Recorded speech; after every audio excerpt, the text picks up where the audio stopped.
everybody, and welcome to a very special edition of Mann Family Dinner. Yes. Who is this pretty lady here? I'm Tamelamann. And I'm David. Welcome, like I said, to a very, very special edition of Mann Family Dinner. As you know, our usual suspects aren't here. David's doing the club thing. Mm-hmm. Tia's out managing artists. Portia's writing books. Tiffany is in New York doing Broadway, and Sonia's teaching. Yep. So everybody's doing their thing. Everybody's doing their thing. They'll be back.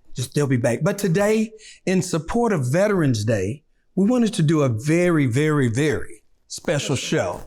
And what better time to do than November, Veterans Day, Veterans Month, in support of veterans' mental health.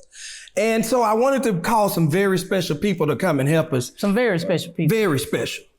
And some may say special in one way and some may special another way. You'll see when I introduce them.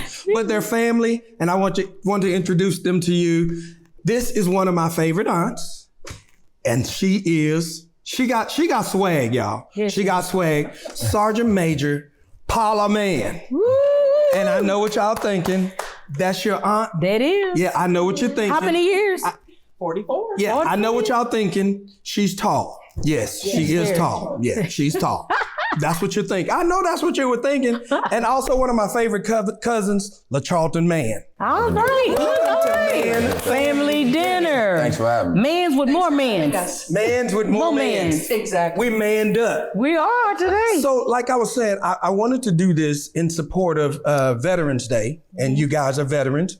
How long were you in the military? I did 28 years, and your uncle, because I come kind of dual military, Walter did 21 years. Wow. So 20 at Sergeant Major. Now, when I was introducing, we were telling the powers that be, I said, well, yeah, my family was in the military, and they said, Sergeant Major. They was like, oh, yeah. Really? It's like, yeah. So you can see the people on the phone doing like this. Yes, ma'am. Got some stripes. Straighten up. Charlton, how long did you do? 5.5. 5.5. Yes, sir. Let me tell y'all, thank you guys for serving. Yes. Thank y'all for serving. So before we get started, we got to pray. We got to praise. We got to give thanks. That's right. That's what the mans do. All right. So, Tamela, you want to lead us? Yes, Lord. You look so pretty. Well, thank you. Thank you. I'm here in support, but I'm so happy to be doing it. And thank y'all for coming and hang out with us today. Oh, our pleasure. For the veterans. Okay, Father God, we thank you for this day. We thank you for this gathering, Lord. And we ask you to just bless us, bless the food, purify it for the nourishment of our bodies,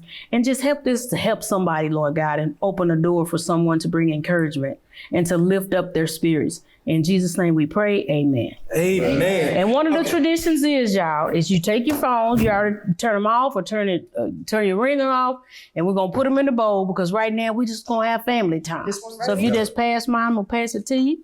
Look, this one right here, I always have his phone. So they're trying to make sure we don't have to do any push-ups for our phone. That's right, because I will say drop and give me 20. So I don't know if I can do that anymore. Well, I can't even do 5. Wow. So in support of veterans' mental health, we wanted to do this very special Mann Family Dinner. Mm-hmm. Because we do know that this is a very, very dear subject to all of us, as we all have dealt with the mental health trauma of, the military. Because like we were talking before, the military has one of the highest suicide rates. Wow.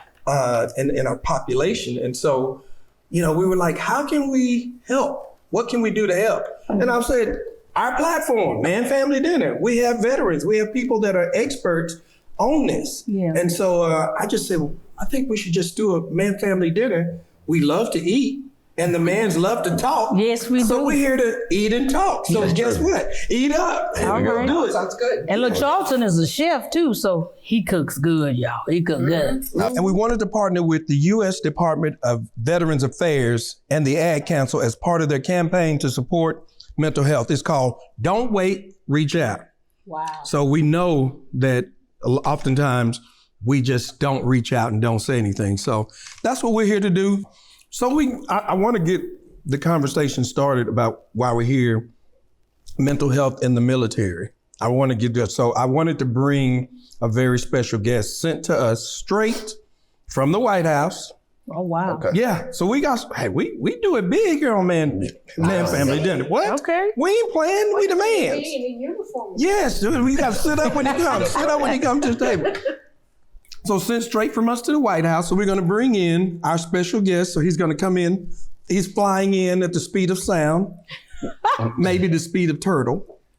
This is Terence Hayes, who is the Deputy Assistant Secretary of the Office of Public Affairs at the VA. He's a 20-year Army vet who served in Iraq. Man, welcome to Man Family Dinner. I had to put my eyes on. I was trying to do it without my eyes. And that is a mouthful. So straight from Mama Man's help. Thank you, Aunt Paula. Behold. Like Yeah. I said, Terence is the Deputy Assistant Secretary of the Office of Public Affairs at the VA. Yes, sir. Wow. That's a Yes, sir. big. You coming in high. Now, when we did our initial call, and I told you I had 3 people from the military in the family. Excuse me, babe. Just go ahead and jump in, Yeah. Terrence, because we already need.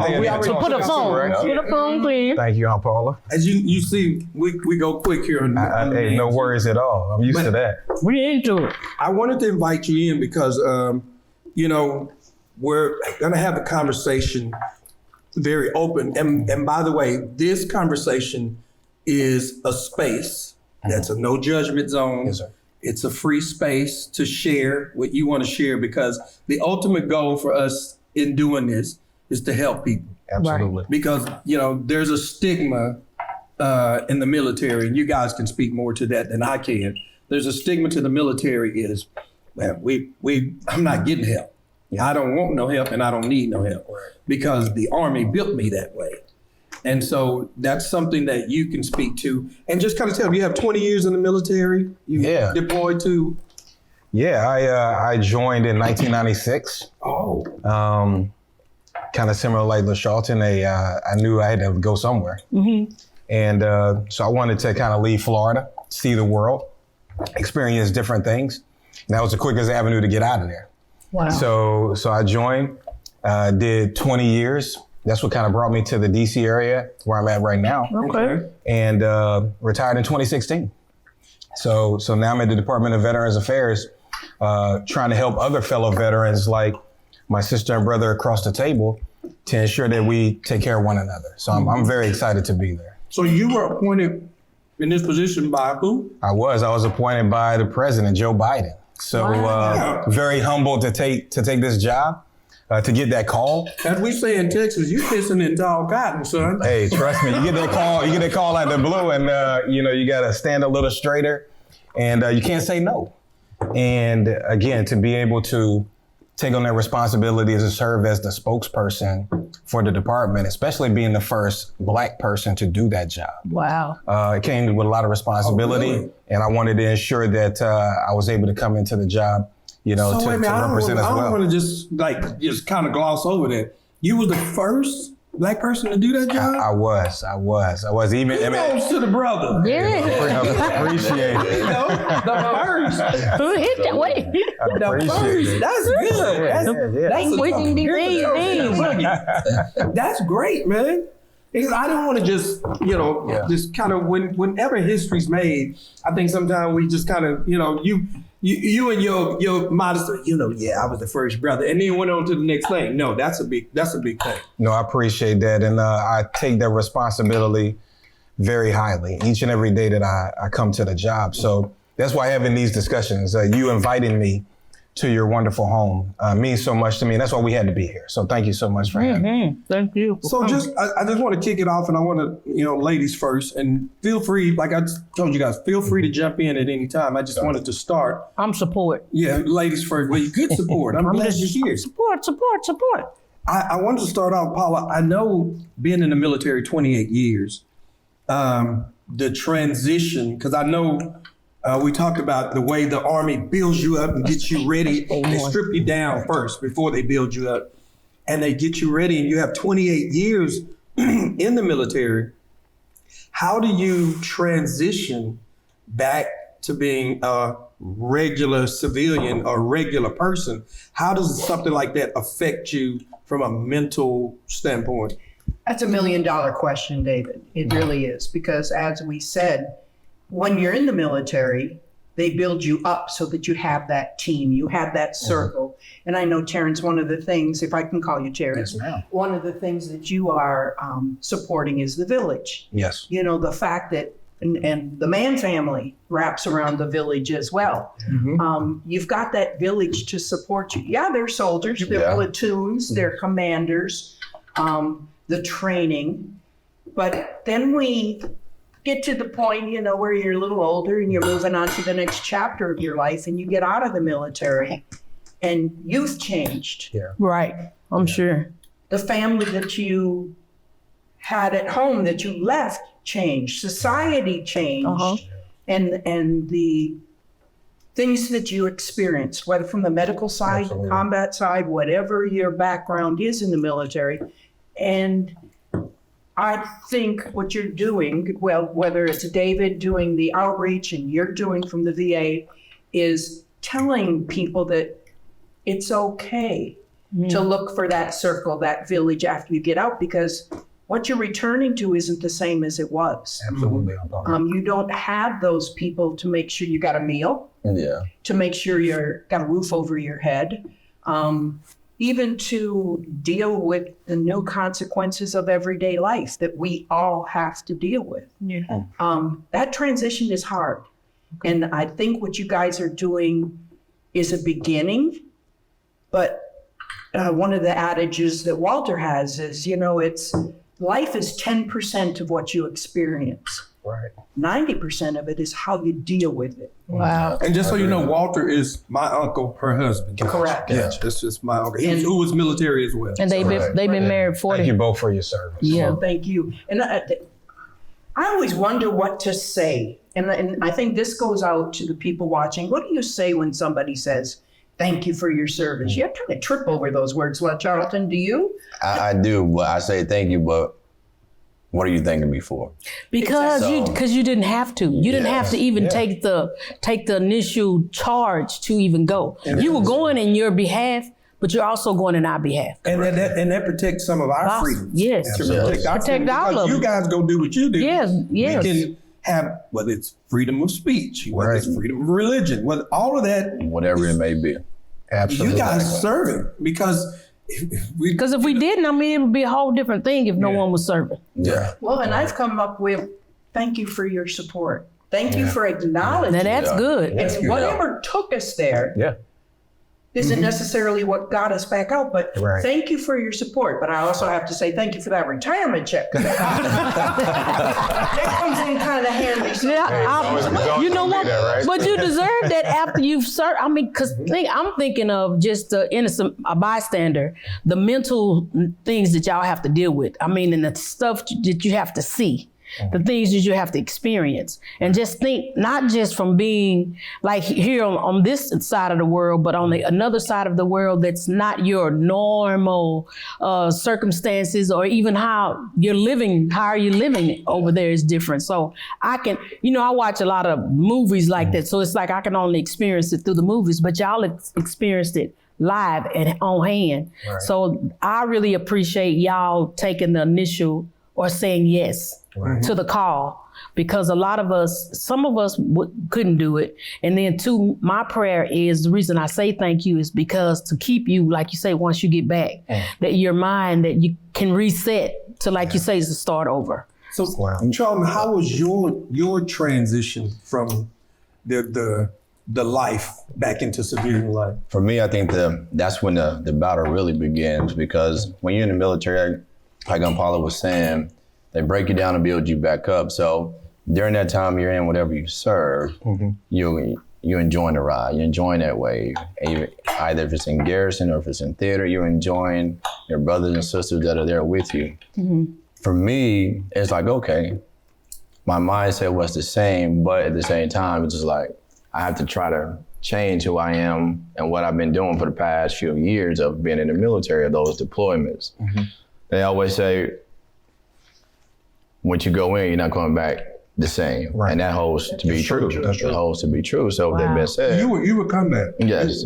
And so when you go and you come back, it's like, okay, I can still enjoy this ride. You're still doing some of the things that you typically do on any weekday or weekend with your people in the military, but you forget one aspect of the game, your family. Yeah. The people you go home to, how they're adjusting. Wow. And that's something that we don't think about. Yeah. So for me, the adjustment, I felt I was doing okay, but yet I wasn't. Right. Because I wasn't checking on the people that were there for me, but yet I wasn't accepting that I'm a changed person. And how old were you when you joined? When I joined, I was 22, 23 Gotcha. at that time. I joined so late. young. I was one of those. But still young. But still a young Yeah, man. I was a late bloomer. But Still young. That's still young. when I went and I got thrown to the fire, I'm like, okay. At first it's like, nah, I'm not for it. But once you get on that plane, you go over, you get in there, it's like, what did I get myself into? Mm-hmm. But after a while, you make that adjustment, and then that just stick with you. Even today, That's the mental that's part. still the mental aspect of it. You make that adjustment. Any little thing you're watching, you're trying to make sure. Again, my daughter's there at home, and I'm sitting here before we started this whole ordeal. I'm trying to make sure they're good. You're a protector. Yeah. You want to make sure everybody's okay. Bring everybody home. That's the mission. Yeah. So everything I refer to in my house is what's the mission. Never go away from the mission. But the transition of it was difficult. Because you got to accept who you now are and what you got to become for not only you, but the ones that's in your household. And both of us were in Iraq too. Yes, So sir. I don't know when you were there. I was there from 2006 to 2008. See, we went in 09, then went back in 11. Gotcha. Yes. So you came in after I Yes, sir. started. So yeah. And then you and I have that shared experience of kind of what we saw over there. So it's not for the faint of heart. So Wow. I agree. yeah. You were saying? Well, my question was, how do you shut off like the noise? It's like from being over there, especially if you've been in combat. And just like I said, for me, just watching movies, but I'm sure it's more magnified than it is with a movie. But how do you shut that noise off, like when you're in the presence of like family? Or like, like with your children and things, is especially like when you first come back, I'm sure it's like a shock for them and it's a shock for you. Like for instance, the different kind of noises. You first got to acknowledge that there is noise because you stay in frame of that mindset. Okay. And so like even today, how I am today, when I'm with the kids, I got to remember I'm not in combat. I'm not overseas, or I'm a veteran. I'm a civilian now. Mm-hmm. So, I'm a dad. So it never goes away. It's just how you learn to adapt. And again, like she said earlier, it's that village that help you control that aspect of your mental stability. Because I know David calls you a lot and y'all talk just through a lot of things. And I know you call Uncle Walter and talk to Aunt Paula about different things that like you faced and dealt with. So it's like, to me, just looking in of like, even with like the kids, because I know it's a different type of protection mode. It's like Correct. with your kids. Yeah. Then I know you have your other soldier friends that you have, or members. It's like y'all still in protective mode, but I'm sure it's a different type of, or is it the same type of protection mode that you have when you're around, like with your family? The question could be, does the military heighten that protection mode to where, like it's different for me because I haven't been trained for that. But he's like that. Yeah. But David is like that though. Not to be able not to go, but I think it's from stuff that his uncles have taught him. Uncle Charles and Uncle Walter, by them serving. It's like even how David protects and like fights. People look at him like, he's the funny man, but David really is like a fighter. It's like, and his tactic for it is like, to me, I was like, how he stays so calm. It's like it's like a calmness comes over you. Okay, go ahead and answer. I'm sorry. What you said, calmness, that's an art, right?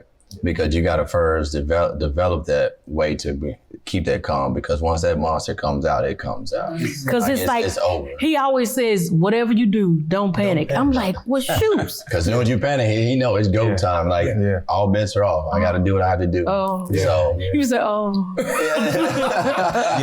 Whatever you do, don't panic. If you panic, here comes the monster. I mean, just like with a pit bull, you got to be calm. If not, guess what?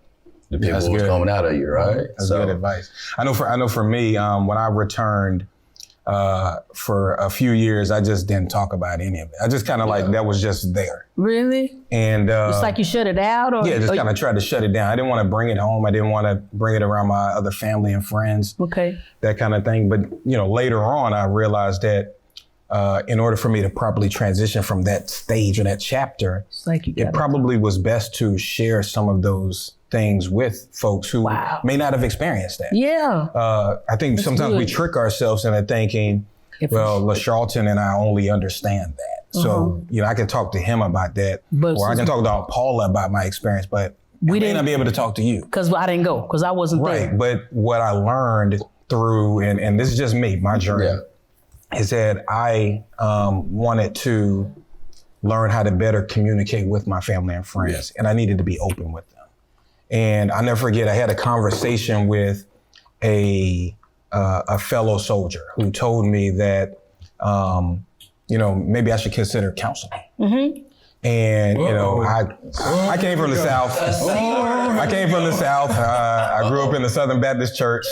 Counseling really wasn't a thing that I was introduced to. I think it's for our community on that part. Yeah, okay, it wasn't introduced to me. It was almost taboo. It was almost taboo, like counseling. I can go talk to somebody else. And so when she gave this analogy, like the light bulb flicked on, she told me that counseling is kind of like, taking your car for maintenance. All of our vehicles need maintenance in order to support them. We can get the baddest vehicle out there, but if we don't, you gotta have maintenance. It's gonna fall apart. It will. So she said, just like we have to get an oil change, just like we have to check the tire pressure and change the fluids, that's what we have to do with our mental health. Wow. And when she said that to me, again, the light bulb went on. I was like, wow, you know what? She's absolutely right. I got to give it a shot at the very least. Mm-hmm. And because of that, then I was able to open up those doors that I had never opened up before.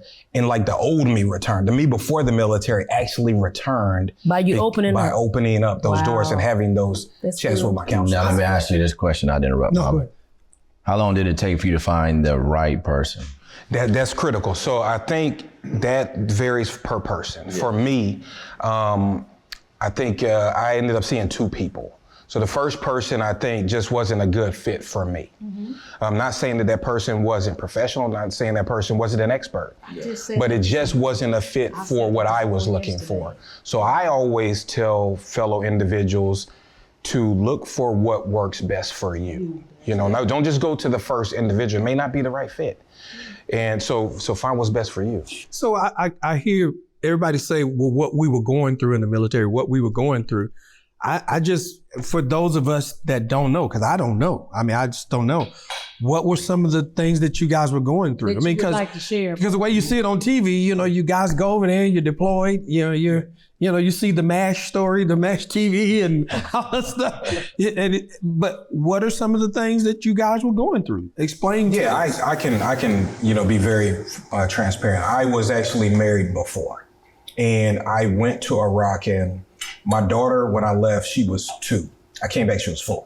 Good. So that whole period, I missed completely. Mm-hmm. Then, because I was young in my marriage when I went, there were things that happened back at home that I wasn't aware of. Mm-hmm. So now while you was gone? Right. So now I'm dealing with those challenges when I came back, on top of dealing with, trying to transition back. So it was very tough. It was very tough, and I needed that mediator, which I'm very thankful that fellow coworker introduced me to counseling, because again, I was able to return to the old me, and the best version of me is going to be the best version that I can take care of my family. Mm-hmm. I can be that great coworker and friend. But there were several different challenges that I had to deal with that I just had not anticipated by being away. And then on, the heightened sense of, being in war, that's a whole nother, issue in itself. So. Mm-hmm. Well, and another thing is, adages, you are the total summary of your life experiences. Right. And when you guys were in combat, those experiences were totally different. Right. For each of you individually, right. As well as a soldier versus the civilian sector. And I'll say, even in your leadership as you move up, you're in charge of a fishbowl. And that fishbowl has all different kinds of cultures, sexes, religions that you are responsible to make a cohesive team with, that circle within the military. Let's call it a family. Right. We refer to each other as family. Whoever had your six. Exactly. I'm sorry, Tam, you look at me. Your six is my back. Your back, yeah. You know, if we're in a foxhole together, I'm in one direction, he's in another. Of course, in the medical, we're trained, but we don't actually have to do that. But if he's weak on his view, or I am, we're exposed. Right. And that part does transition with you out of the military. Now you come back not to your military family, but to your household family, your blood family, the society in itself with all of its stressors. And that's one thing that I think this is really going to help, David, is people being willing to accept the fact that the stigma was not a good thing. We need to be able to have an avenue to reach out. For LaCharlton to be able to call Walter or David and say, hey, I'm having a moment. I'm having a moment. Can you talk me through it? Yeah. You know, but part of the problem is that stigma. You can't just erase it or flick the switch and it's gone. So that's what we are, especially we at VA right now. We're working with the Department of Defense to figure out better ways that we can implement this transition for folks like him, folks like me, folks like Aunt Paula, to ensure that when they do transition, that they have the resources readily available for them when they, experience a crisis or not. So, Right. To keep everybody, actually to help us get back on track. Get back on track. Because we civilians, but we still get off track like we done been in war. We ain't been in war. So I mean, in y'all's defense, but it hurts my feelings to come and I see so many, vets that's like on the corners and asking for help. And I'm wondering, it's like even like to know like certain people that it's like when you do go to the hospitals and it's like the treatment that you get. It's like you're here to serve, people are here to serve you, but it's like people are really they're getting more turned off than actually like the help being turned on. And that comes from the individuals in that building. So, when I first went, it was, I went the first time like, man, I'm not doing this crap. Right. And so many people out here. Exactly. Because when you get there, the pressure of one, talking about what's going on with you, two, identifying if I got a problem.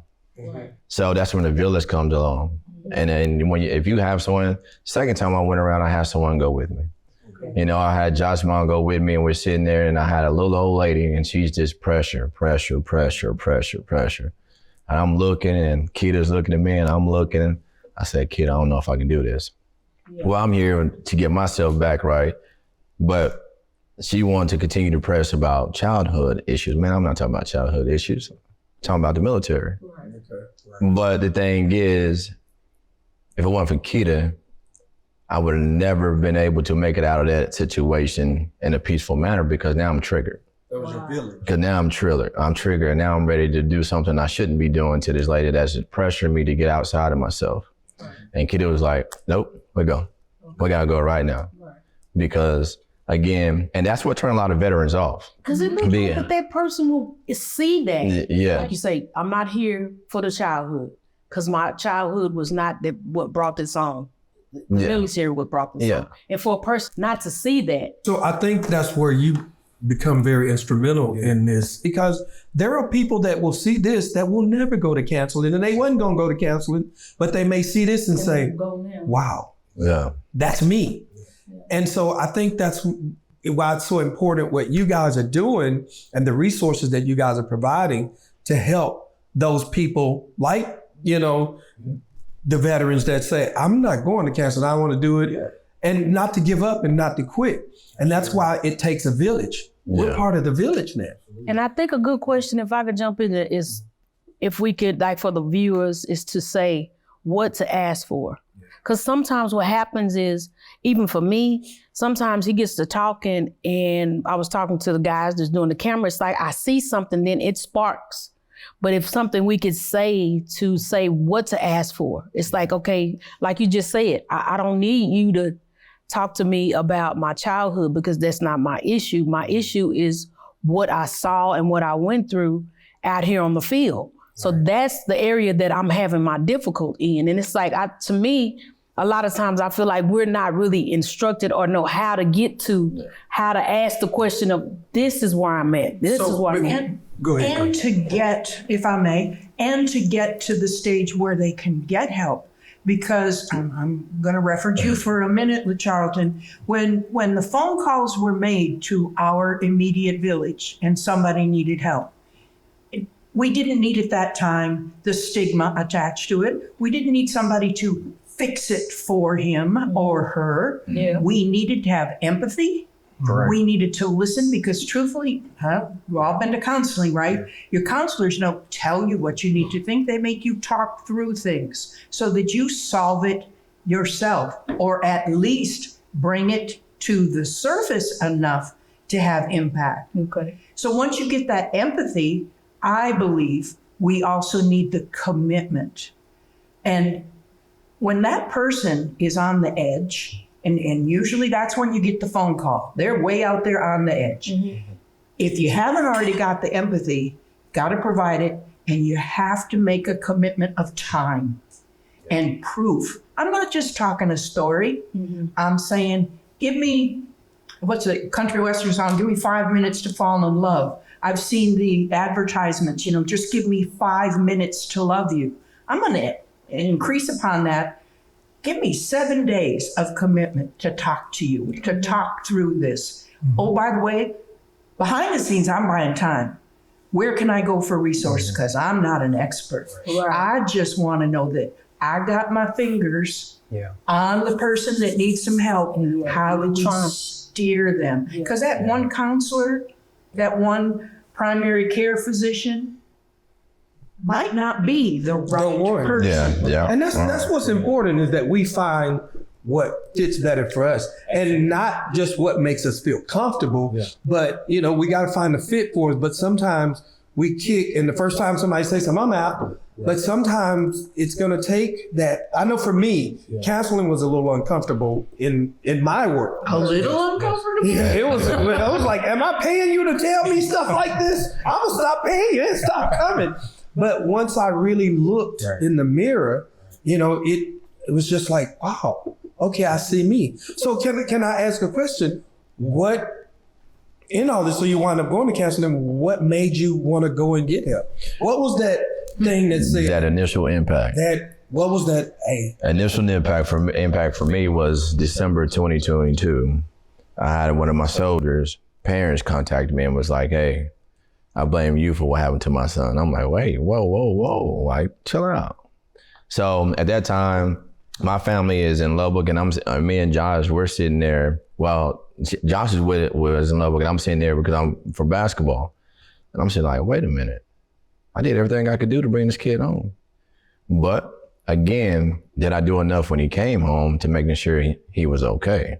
So now you start questioning yourself. And so down there, when that happened, I'm just spiraling, and that's okay, but you suffer in silence. Mm-hmm. So I'm not going to tell anybody about it, but once you get to a certain point and you get enough, and I'm going to say it, when you drink a lot of liquor, it will come out. At that moment, I said, forget it, I'm just going to drink the sorrows away. And again, that's when I go back and I ask myself at that time, like, did I do enough? Did I call and make sure this kid was okay? Was this kid doing what he or she needed to do?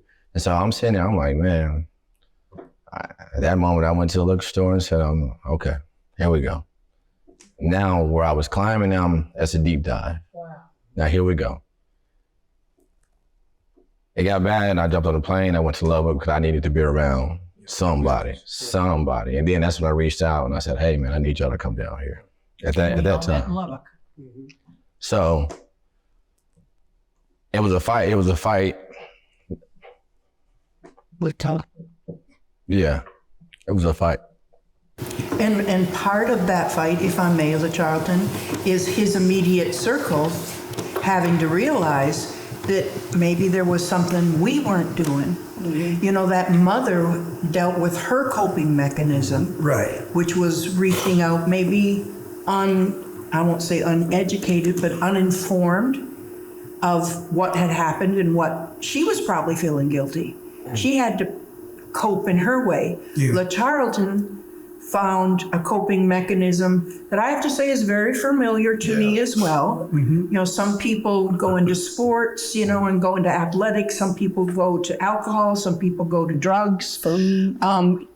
It's hard to cope with.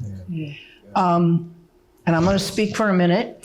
When Walter was active duty, he had, they call them crises now, and he had a crisis. We were actually in Hawaii. You would think Hawaii is a great place to be. You're on the beach, but you know what? You're away from family. You're away from that circle. And Walter crashed and burned. And I said, fine, here's where we are. We're in this together. There's a picture of your parents. Call them first. I hear what you're talking about. I hear what you're going to do. I understand. I'm trying to understand, but you're not going alone. And I reached him the only way I knew I could. And that is to say, you're going to take you out? I'm not living without you. Take me too. Wow. And that was the point, just as you reached out and Josh's mom reached you and said, we're going. Yeah. And it's hard. Yeah. Because that immediate platoon isn't standing behind you. And La Charlton came, like I said, life experiences away with, now he's dealing with everything that he left at home, his own inner mind, and now guilt. So, Imposed or not. how is the man, this is bad. Yeah. Well, I would say this. Indeed. Yeah, I would say this. One, I feel where you're coming from, brother. And that's why it was important for me personally to be here, because I want you to know that while we may not wear the uniform anymore, you know what I'm saying, we still battle buddies. Yes, sir. So we can still lean on one another regardless, man, because we shouldn't have to go through any pain or trauma by ourselves.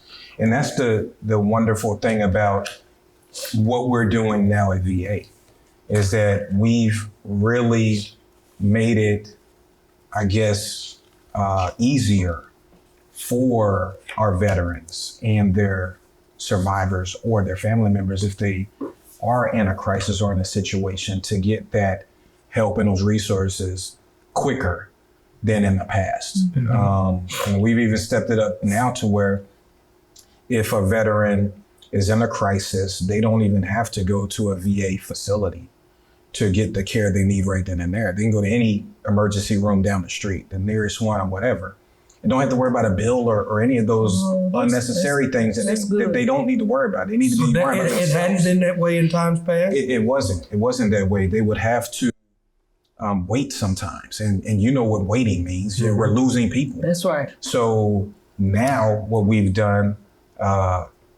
under the leadership of the president, under the leadership of Secretary McDonough, is that if an individual for veterans in crisis, take them to the nearest place or find the nearest emergency room.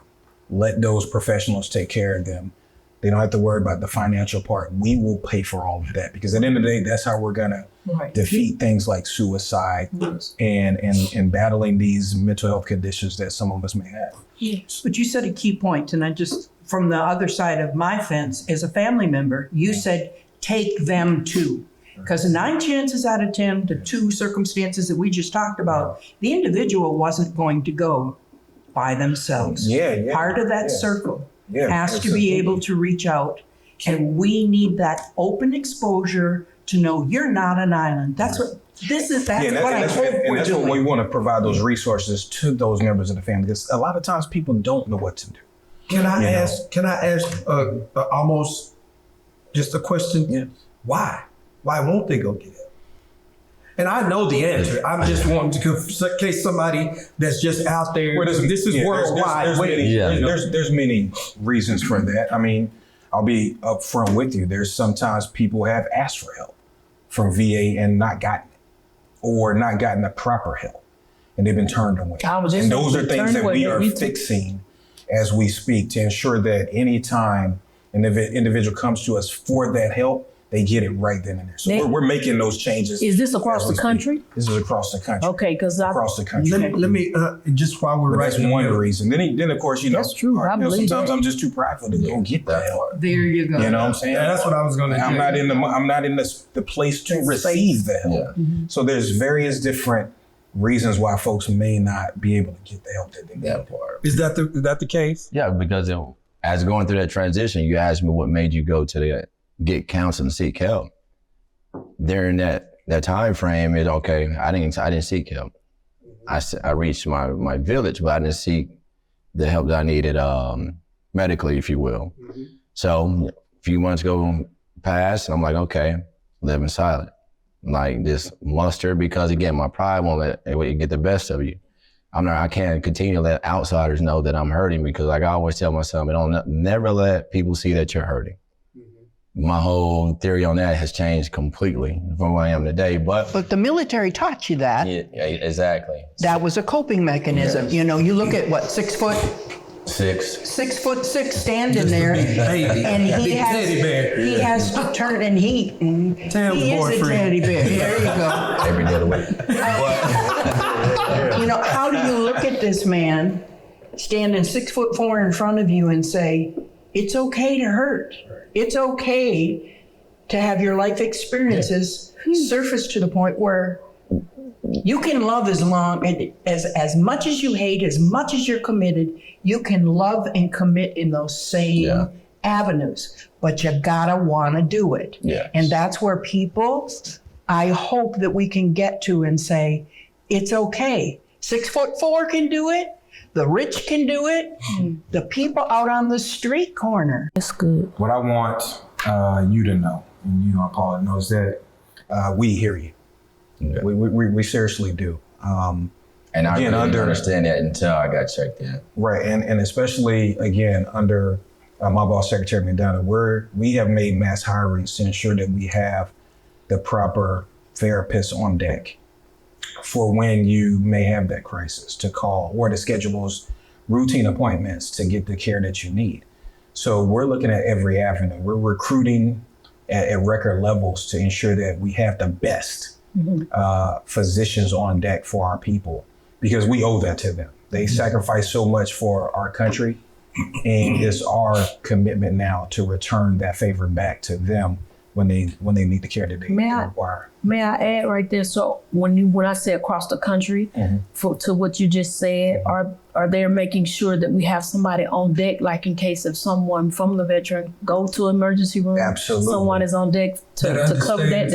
Absolutely, we work that in concert with those private. I'm just trying to say everything that I think people would think or probably want to say. I'm just trying to give those questions. Can you do me a favor while we're right here? I want to make sure that I do this a couple times. Can you give us a resource, a spot, a place that we can go, website, something that person is looking now and say, right now I'm even thinking about, if you're thinking about, or you're in a crisis right now, or you know a veteran in a crisis right now, the first thing we want you to do is stay with that person.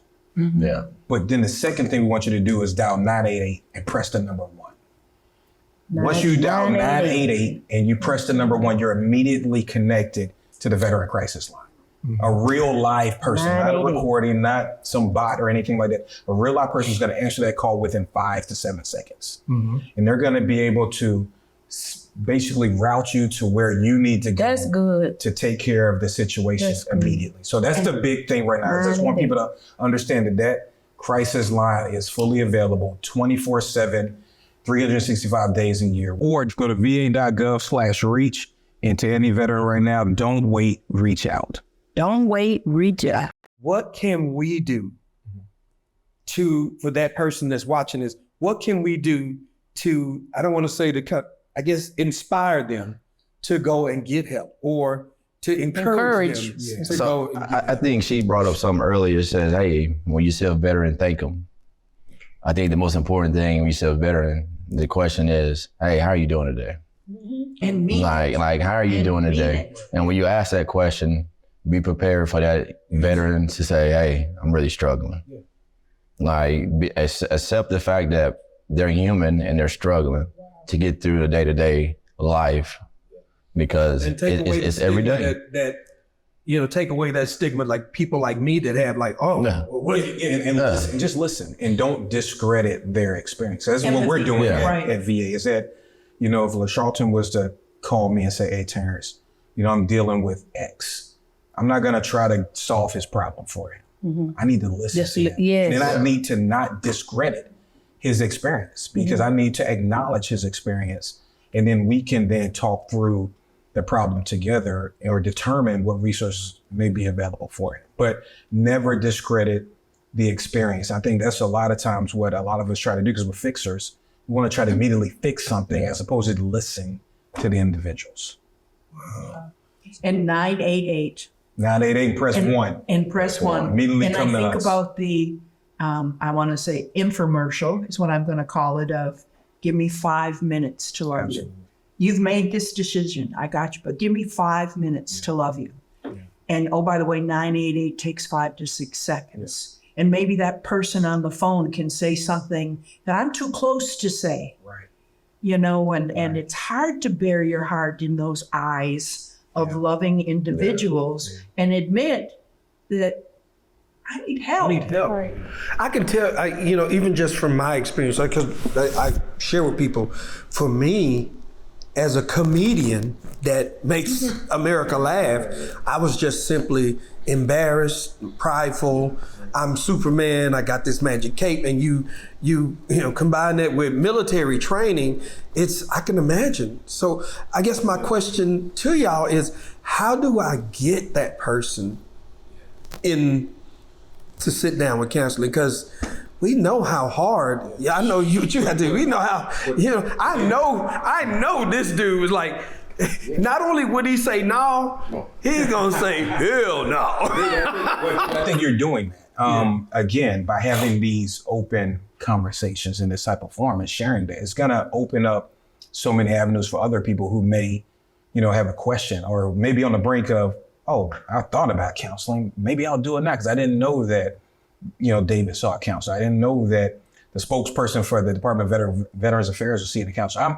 I've been open and honest with many of my veteran community that I'm diagnosed with general anxiety disorder, and this is the person who speaks on behalf of the entire department. But because I'm open with it and I've been able to get the care that I need to be able to navigate that, I'm still able to be that successful individual I need to be for my family, for my friends, for my coworkers, and everything like that. So the point of why I tell the story is so other individuals can know that they can too. That's right. That's right. That they can also. That's and that, the start. if I'm able to cope with that, Yes. you can Yes. do it too. It's the And start here's of the healing. resources The start to of help you healing. along Yeah. that path. And I'm going to bring one other thing, and I hope I'm not stretching it too far, but 9988 and press 1 Yeah, not 88. and maybe do it for a loved one.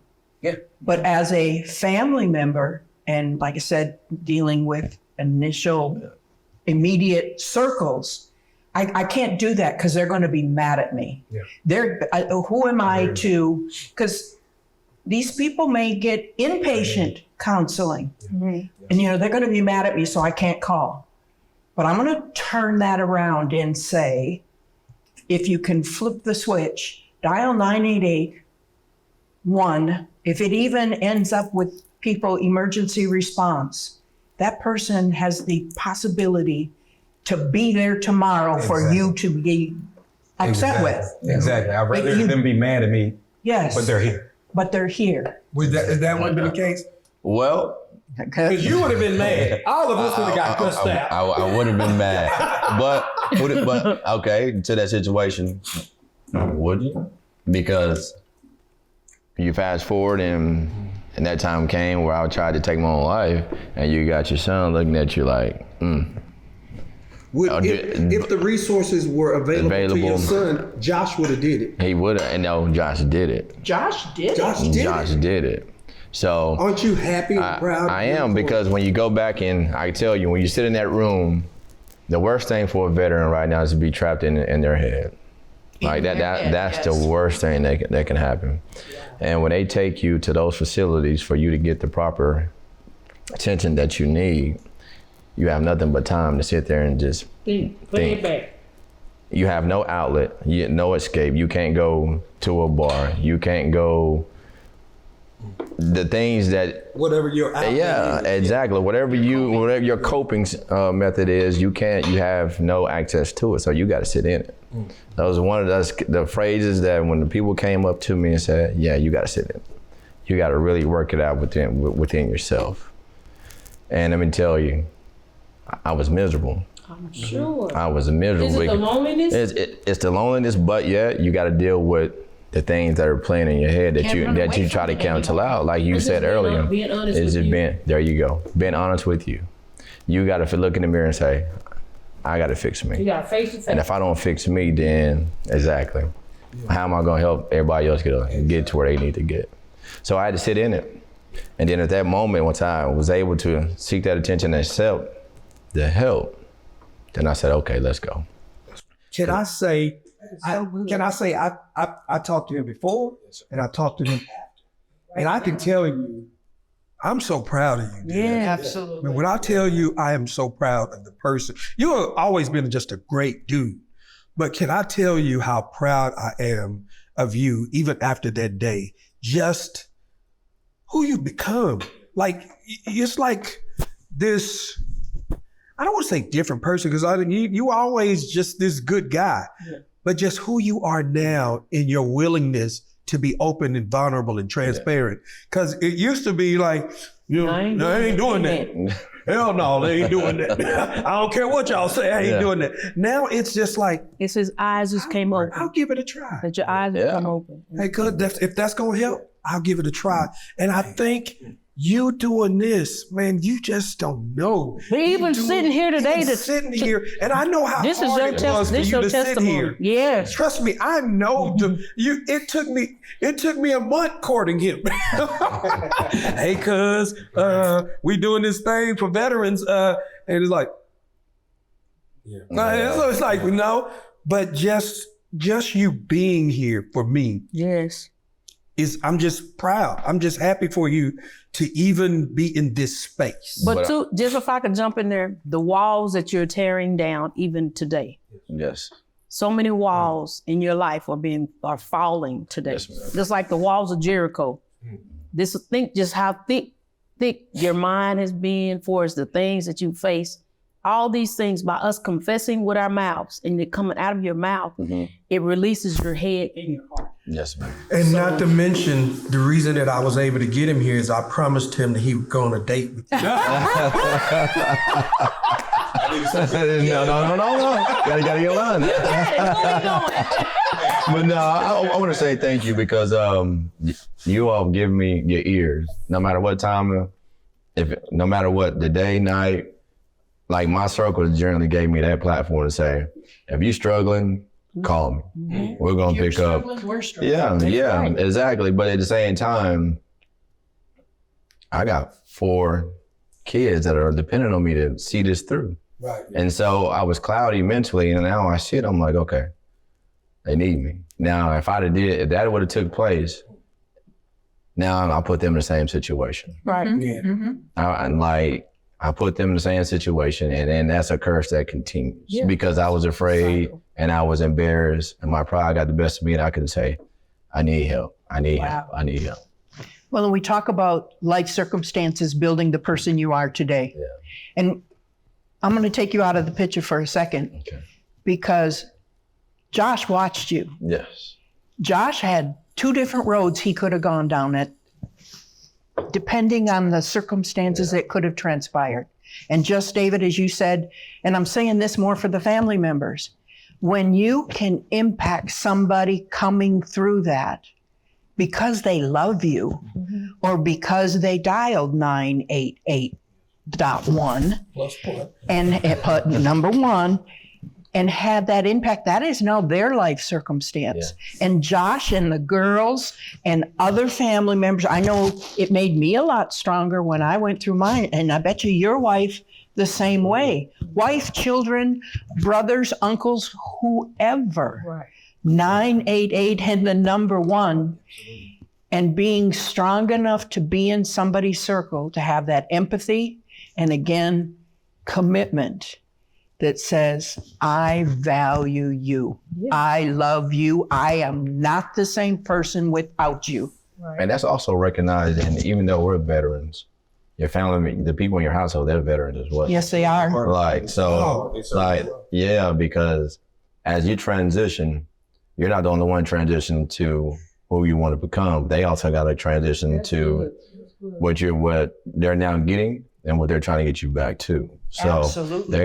you got to understand that as well. And I'm going to take it one step further real quick, is while you were in Iraq, you had family members that were at home, whether it be male or female, because when I got deployed, my husband tripped all off the other side of the globe because he had other things to deal with that he never had to.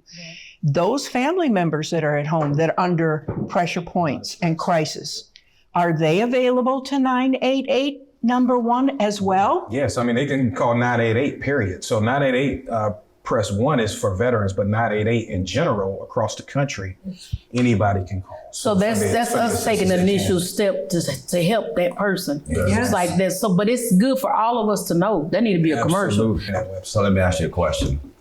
We talk about the veteran. Yes. But what about the wife, the husband? Do you all provide services for them as well? Yeah, I mean, we can definitely lead them to services, no doubt. So, hey, still dial the number. And we can definitely take care of them, especially if some of them may be caregivers for their veterans. So there are resources in place for those individuals. So again, I just urge anybody who may be dealing with any of those things, give us a call and we can definitely look into providing those resources. Y'all, this has been so great. I want to thank our partners at the VA and the Ad Council for making this happen, Yes. for being a partner with us. Thank you. You know what? Thank y'all so much again for serving. Thanks for having me. And my heart has just been full on today. And for you to share, I call it a testimony. All y'all testimony She's so churchy, ain't she? of what She's so you've churchy. done. I mean, how y'all served. But even to me, it's like, honestly, it's like bringing a burden home. It's sad to say, but you bring a burden home, but you're working through it to be victorious. And I'm so happy to see like your face lighten up. Because to me, it's like when I know that you're heavy, I see a difference even in, you don't know it, but I see a difference even in your color tone. It's like when someone is heavy, it's like really paying attention, like it's wearing on them. It's waiting on you. So I really appreciate y'all. And do check-ins. We don't do check-ins with your veterans. This week was Buddy Check Week. Oh, really? Where we across the country are encouraging anybody to reach out to a veteran to check on them. Wow. So every week of this week in October, I think was it the 3rd week or 4th week in October, it's called Buddy Check Week. And we encourage anybody who knows anybody who's a veteran to just pick up the phone and call the individual and just say, hey, how you doing? That's good. Okay. That's good. That's good to know. Reach out. Thank y'all. Thank you, Charlton, Paula, Terence, Tam, and I, on behalf of Tam and I, thank y'all for just sitting down, and thank you guys for the open, transparent conversation. Thank you for the work that you're doing with the VA. This right here is much needed conversation, and we want to do more. So if you can, do us a favor and scan the QR code. Just get your phone. I know you got it in your hand. Like, subscribe. Yeah, all of that. Like, subscribe. Scan the QR code and answer the 2 questions, because we want to know if this kind of form was useful to you, was helpful to you. And we need your questions and talk to us, talk back to us. And so we want to make sure these kind of conversations were helpful. So remember, it takes a village. Yes, sir. This is the start of the village. And it's okay that it's not okay. Wow. It's okay. Don't wait. Reach out. Right. It's okay. Right. It's okay that it's not okay. You've heard testimonials from all angles. So good. So good. We even had my tall aunt at the thing. Look, it got so serious we couldn't even eat. Everybody. It's not, because this was engaging conversation. It was very good. Thank you guys so much. Thank you. And this was just, I enjoyed it. It was. It was good. It was good. Needed it. Did we do good? We needed it. I needed it. Okay. So we good. So remember, you guys, love more, judge less, and we'll see you again on Mann Family Dinner. Reaching out is a sign of strength, so be strong.